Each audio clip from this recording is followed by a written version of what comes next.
রচনা বন্দ্যোপাধ্যায় একের পর এক সোশ্যাল পোস্ট তার বর্তমানে ভাইরাল। সোশ্যাল মিডিয়াতে বরাবরই সক্রিয় তিনি। তারই মাঝে এবার বিদেশ থেকে একাধিক ফ্রেম শেয়ার করে নিলেন সকলের সঙ্গে। রচনা বন্দ্যোপাধ্যায়কে ঘিরে ভক্তদের মনে উত্তেজনার পারদ কম নয়।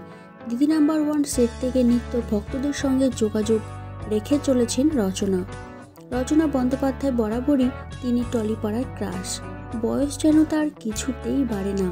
একের পর এক ভালো ছবি সকলকে উপহার দিয়েছেন তিনি। বলিউডে গিয়েও নিজের ছাপ রেখেছেন রচনা বন্দ্যোপাধ্যায়। তবে একটা সময়ের পর রচনা বন্দ্যোপাধ্যায় অভিনয় থেকে বিরতি নিয়েছিলেন।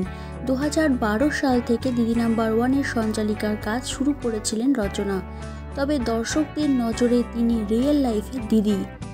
সিনেমার জগৎ থেকে দূরে থাকা রচনা বন্দ্যোপাধ্যায়ের পারিশ্রমিক কত, কিভাবে রোজগার করছেন তিনি দুহাতে, তা নিয়ে প্রশ্ন অনেকেরই মনে।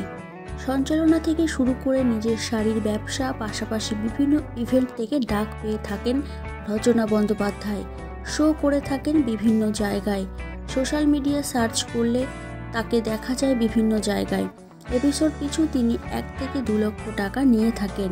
যদিও এর সত্যতা যাচাই করা সম্ভব হয়নি, তবে তার পারিশ্রমিক নেহাতই কম নয়, সে বিষয়ে কোনো সন্দেহ নেই।